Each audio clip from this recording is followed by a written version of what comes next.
C'est pas lui, c'est moi.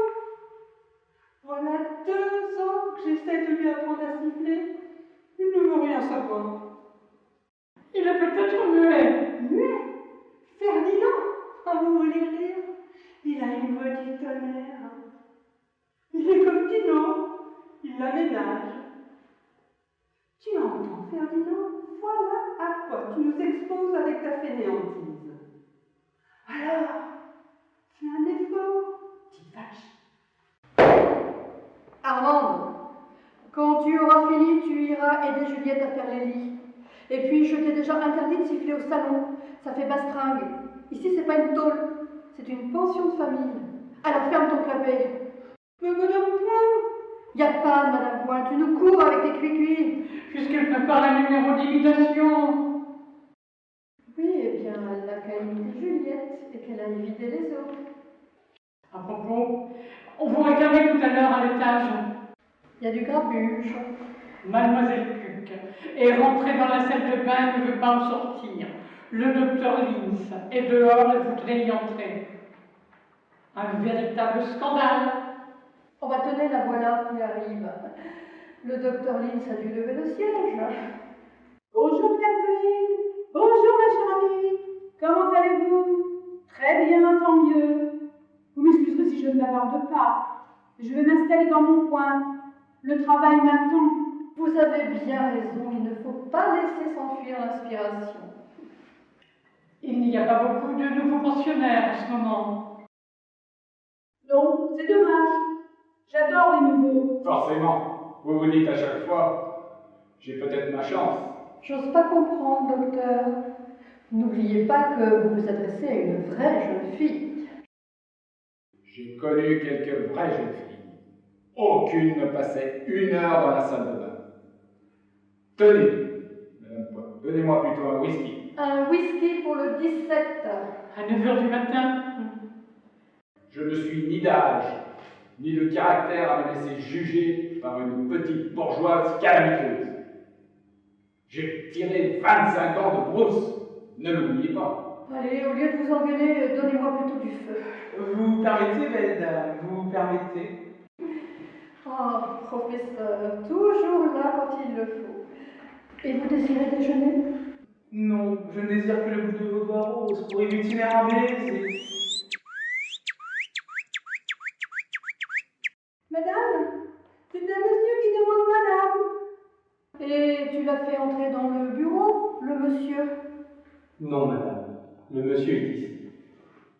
Je suis désolé, je vous ai fait peur. C'est que dans les rues de Montmartre, on trouve moins de pasteurs que de poufias, hein.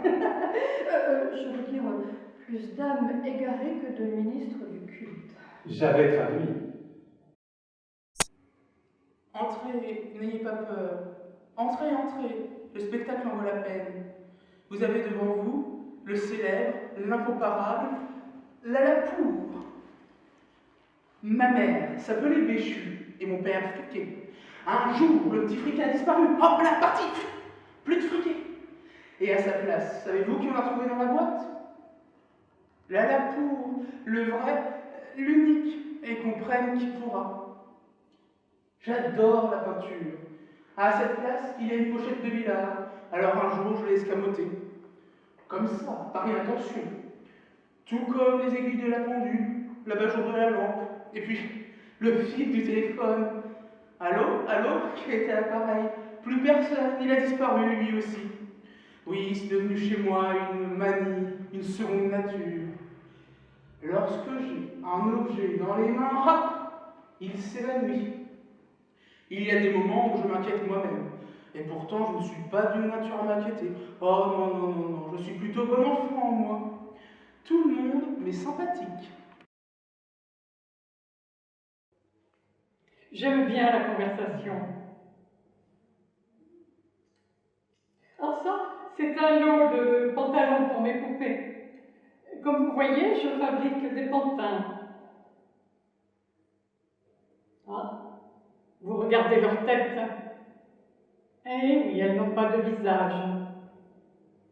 C'est un truc à moi. Avant, on me livrait des figures stupides, sans expression, sans regard. Ça m'embêtait de coller ça sur mes petits bonshommes. Alors un matin, en ouvrant le journal, il m'est venu une idée. Monsieur Durand, le meurtrier sans visage. Si je fabriquais des Durand, avec une boule à la place de la tête, des Durand qui poignardent, qui fusillent, qui étranglent. C'est horrible. Mais ça rapporte des sous. Et j'en ai besoin pour ne rien vous cacher. Les hommes sont mauvais, monsieur le pasteur. Quelle ménagerie! Tenez, prenez ici, mademoiselle Puck. N'en parlons pas, c'est une vieille folle. Mais le docteur Linz, vous savez qui c'est, le docteur Linz? Un repris de justice, tout simplement. Il y a 3 ans, il a été poursuivi pour une affaire d'avortement. Un joli monsieur, hein? Et encore, avec lui, au moins, on sait à quoi s'en tenir. Hein? Avec la cour, on ne sait rien. Voilà des mois et des mois qu'il n'a été engagé nulle part. Alors, de quoi dit-il? Mystère. Mystère pas propre, je vous prie de croire. On dit qu'il paie Madame Point en nature, qu'il a des bontés pour elle. Mais il ne faut pas dire du mal de son prochain, n'est-ce pas, monsieur le pasteur?